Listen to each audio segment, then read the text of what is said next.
Chanel. Well, welcome to my boat. Isn't this great? I hope you guys come out Friday and Saturday to watch HMS Pinafore. It's pretty cool, isn't it? But you know, the thing about this is it doesn't know if it's a big steamliner or a pirate ship. It's a little bit of both. So I kind of feel like torn between these two jacks, you know? And the one jack is out here, oh, I'm flying. Oh, Jack, you know? And the other Jack is back here someplace. Like, aye, bring me that horizon and some really bad eggs. You know?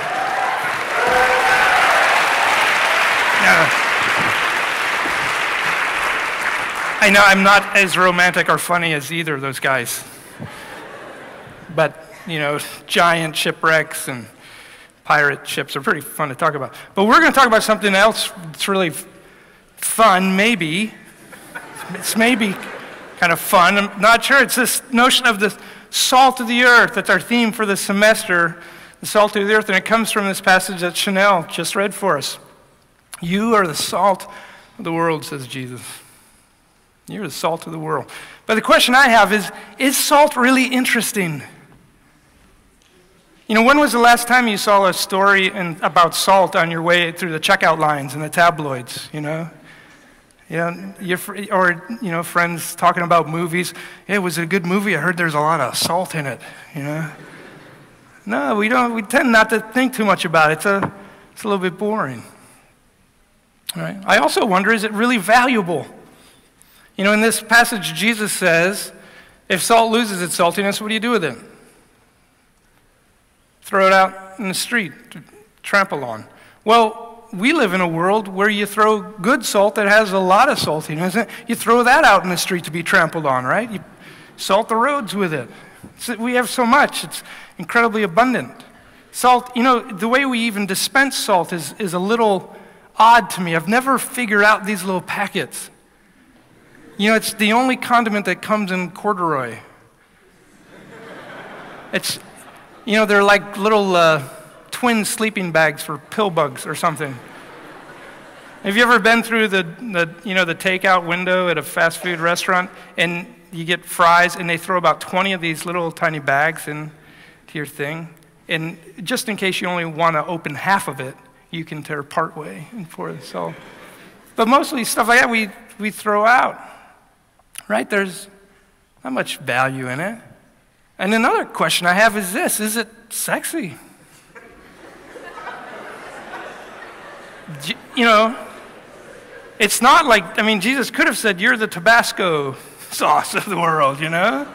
That's kind of, that makes sense to me. You're the Tabasco sauce. You liven things up. Even something like cloves. I don't like cloves, but you can make cigarettes out of them and stuff like that. Or nutmeg, I would take. Nutmeg sounds more sexy than salt. So we hear these little words, this little phrase that's included in the 3 synoptic gospels. You're the salt of the world. And it just kind of throws out actually, he says it only one time, you're the salt of the world in Matthew. The other times he just says, well, if salt loses its saltiness, you throw it out. And we kind of throw a verse out like that in some ways. Like, well, what does it mean? I don't know. It just means something. But I've been learning a little bit about salt. And the thing I learned about it, that it really is interesting. And it's interesting because it's incredibly important. Human bodies can't function without sodium, which we get through salt. That is, that every cell couldn't function, couldn't receive nutrients and water. Our nervous system couldn't send its impulses back and forth. We couldn't flex our muscles without there being sodium in our body. But the interesting thing is, like other minerals, our bodies can't make it themselves. It has to come in from the outside. It's absolutely essential for human life, but it has to come to us outside by what we take in. Now, way back when humans first started organizing themselves and having barbecues, they were mostly eating wild animals, stuff they hunted. But about 8,000 years ago, when agriculture was developed, we started eating things that domesticated animals and crops that we grew, which don't have enough salt in them. Our diet has to be supplemented. Without it, we die. Right? It's pretty interesting. But so civilizations, as they grew, one of the most important things for them, not just a source of fresh water, but also a source of salt. So cities grew around a place where there was an outcropping of salt, or where there was a briny spring that came up to where they could collect salt. Salt built civilizations. Up until about 120 years ago, an immense amount of human effort and energy, political, economic, even military planning went into collecting salt. This little thing that we think nothing about. Huge, hugely important. In fact, some of you who are interested in human rights, the very first guaranteed human right was articulated in Rome, and it was access, guaranteed access for everyone to salt. Isn't that interesting? Yeah, well, because it's a commodity that's necessary, simple economics says, right, if it's really, really important, but supplies of it were limited, well, then it's going to be immensely valuable. And it was valuable. In fact, merchants, back when Jesus was talking, rather than convert their wealth to gold and hold on to it, they would convert it to salt and store big heaps of salt in their cellars. Right? It was the measure of wealth. It was power. You know that Roman soldiers were paid with salt. Why? Not because they were so dispensable, so you could buy them off with anything. No, quite the opposite. They worked for the empire. They were worth their salt, right? They paid in salt. I used to hear that and think it meant, like somebody, they sweat so much they're not worth having around or something like that. It felt kind of, but what it means is this: they're not worth their pay. They're not doing honest labor. In fact, salary comes through Latin to us, meaning salt, and pay, it's the same thing. And even soldier, the word kind of coming through French, means those who get paid in salt. So it's extremely valuable, immensely valuable. And the other thing, it is kind of sexy, actually. For millennia, folks have associated salt with fertility, with the power to reproduce. Right? Yeah. Imagine that. And maybe because the sea is salty and that's kind of the source of life. Maybe because semen is salty and that's the source of life, of reproduction, Who knows? But there's something there, undeniable, right? Tied to this notion of salt. Well, I've been reading in this book by Mark Kalansky on salt, the world history. So we're going to have a little quiz and see how you guys do. I'm going to ask you 10 questions, and we'll see how many you get right. All right? So the first one. What did Homer describe as a divine substance and Plato as especially dear to the gods? Salt. Yeah, that's right. You got it. Okay. All right. Pretty good. Well, it was once believed that salt could reproduce themselves without contact with each other if they were simply immersed in this substance. What was it? Yeah, no, salt again, yeah. Yeah. In fact, ships that carried salt were notoriously overrun with mice. And I think that led to this notion that they just kind of magically appear if there's enough salt around. Okay, here's another. The inhabitants of the Pyrenees, on their wedding day, bride and groom would carry what in their pockets to the chapel? That's right. In France, it was really only the men eventually who carried salt in their pocket, but in Germany, the brides would put salt in their shoes. It's this notion of kind of connection to to reproductive power and fecundity. And because it was so connected, Egyptian priests had to abstain from sex, but they also had to abstain from, that's why they didn't live so long. Yeah. Yeah. All right. Now, Parisian women 250 years ago would apply what to their husbands' backsides and privates to increase virility? Yeah, salt. And you're glad it's not Tabasco sauce. Okay, what was immensely important to India's liberation and freedom from? Gandhi. Yeah, Gandhi, and he was a salty character, right? Salt, because of Gandhi. Gandhi mobilized the Indian nationals to march to the sea and collect salt of their own. Even then, even in this century, salt was used as an object of controlling a population, right? It was that act of mass civil disobedience that they said, you know, the sea belongs to all of us and the salt it produces is for all of us. They marched to the sea and collected their salt, which kind of galvanized the country in a way that helped facilitate its independence. Well, it can lengthen the life of cut flowers and also kill poison ivy. What is it? Salt, that's right. What was one of the first government-manipulated markets? Salt, yeah.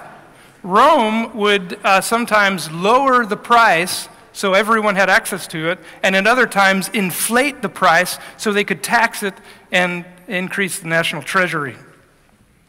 Oh, this is a fun one. This is actually, of all these, this is perhaps the most practical for you. If you are traveling, maybe over spring break or the summer, and you go to Haiti, and one of your friends becomes a zombie, what's one substance that you have to cure them from that horrible state?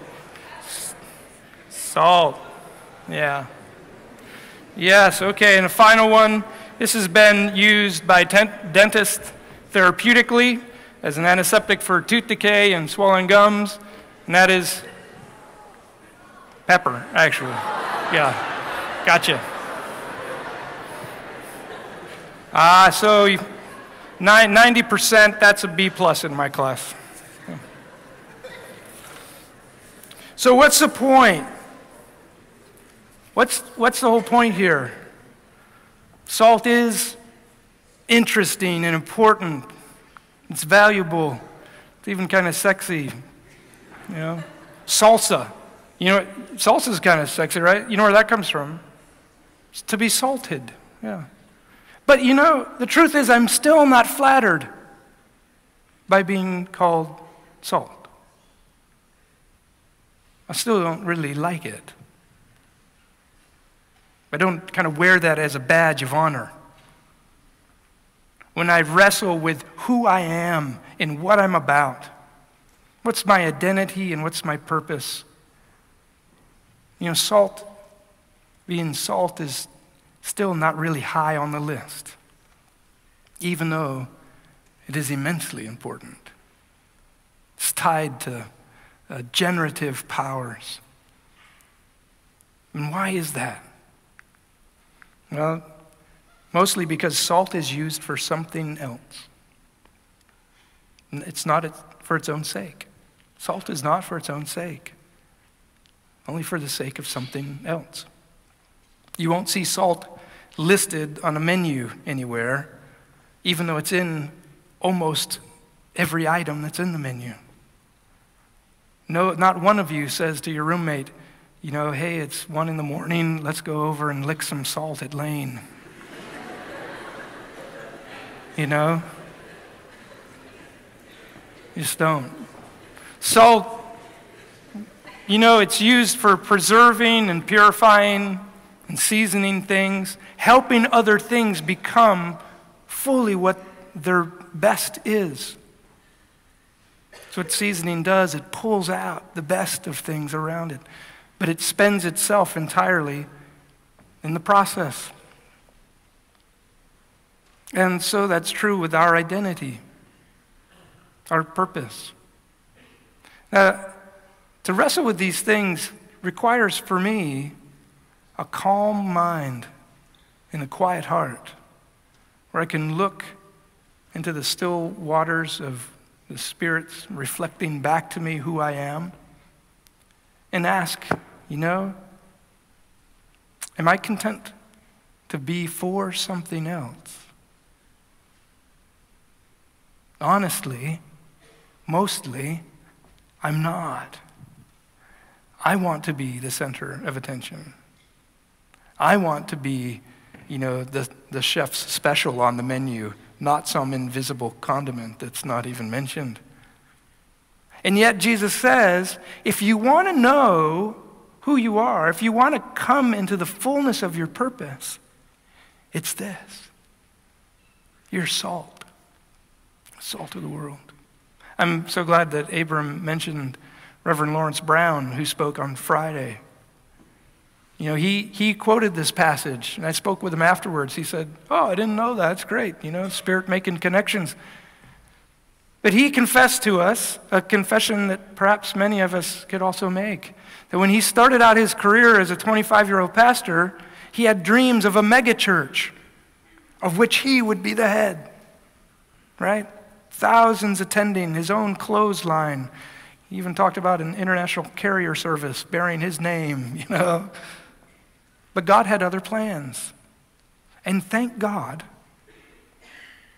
that Reverend Brown heard that and responded to that.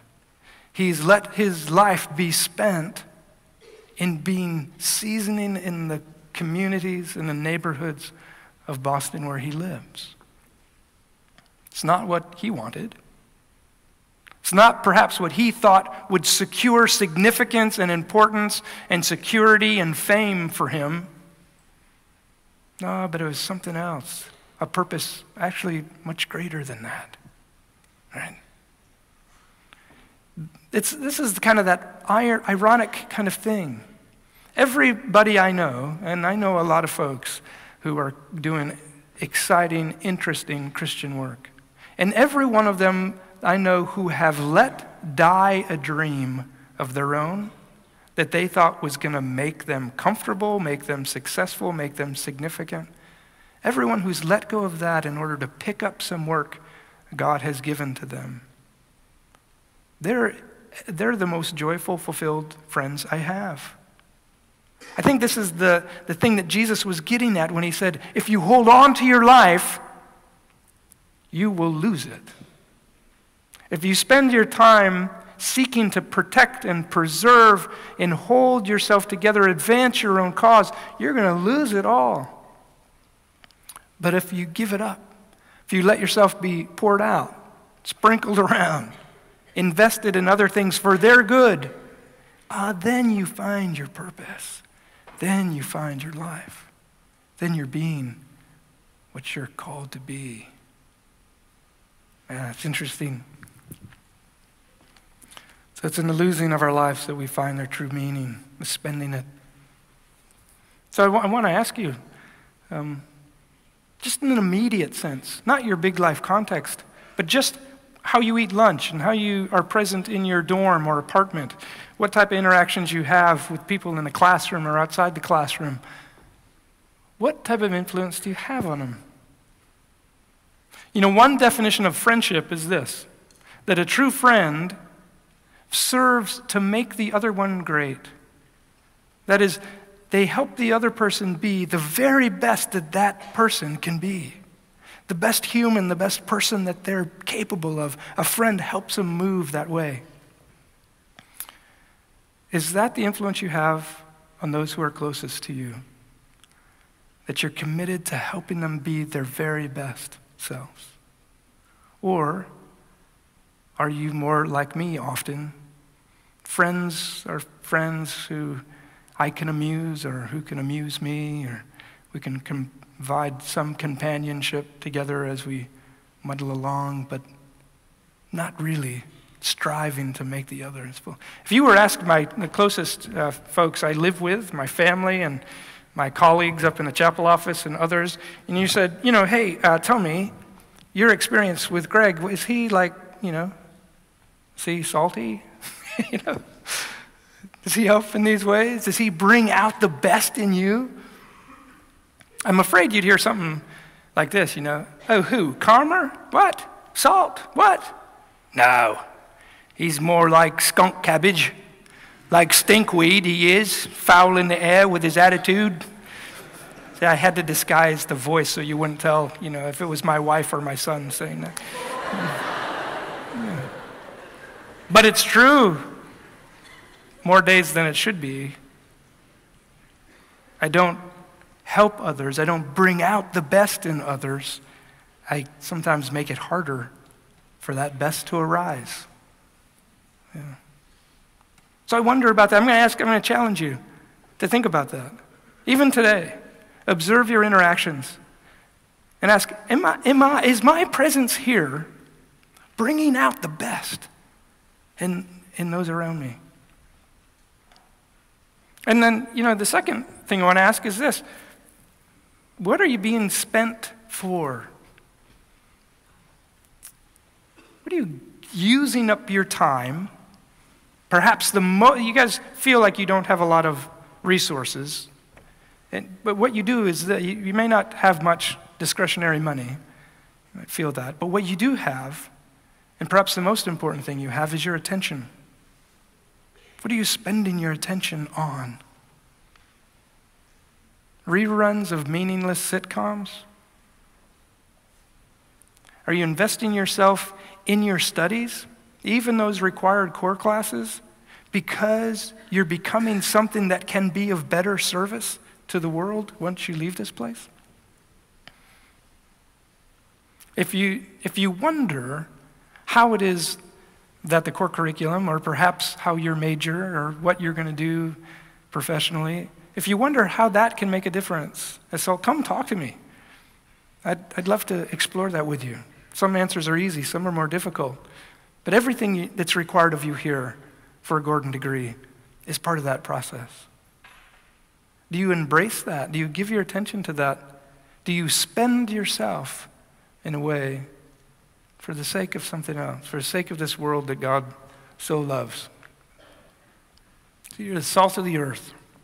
It's an interesting little phrase, kind of can be a throwaway one. I hope we think of it more fully over the next couple months that we're together here thinking about this. Jesus didn't say, be the salt. He said, you are the salt. To have an influence that helps the world be fully what it can be is not a question of whether. It's whether we can, right? It's a question of whether we will. Not whether we can do that, but will we do that? So there's some questions to leave you with. I'm going to ask Wesley to come up, and we're going to stand and sing this final closing hymn, which is 455. Come, all Christians, be committed. Hear the words that you sang. Think of them as we reflect on them. Wesley.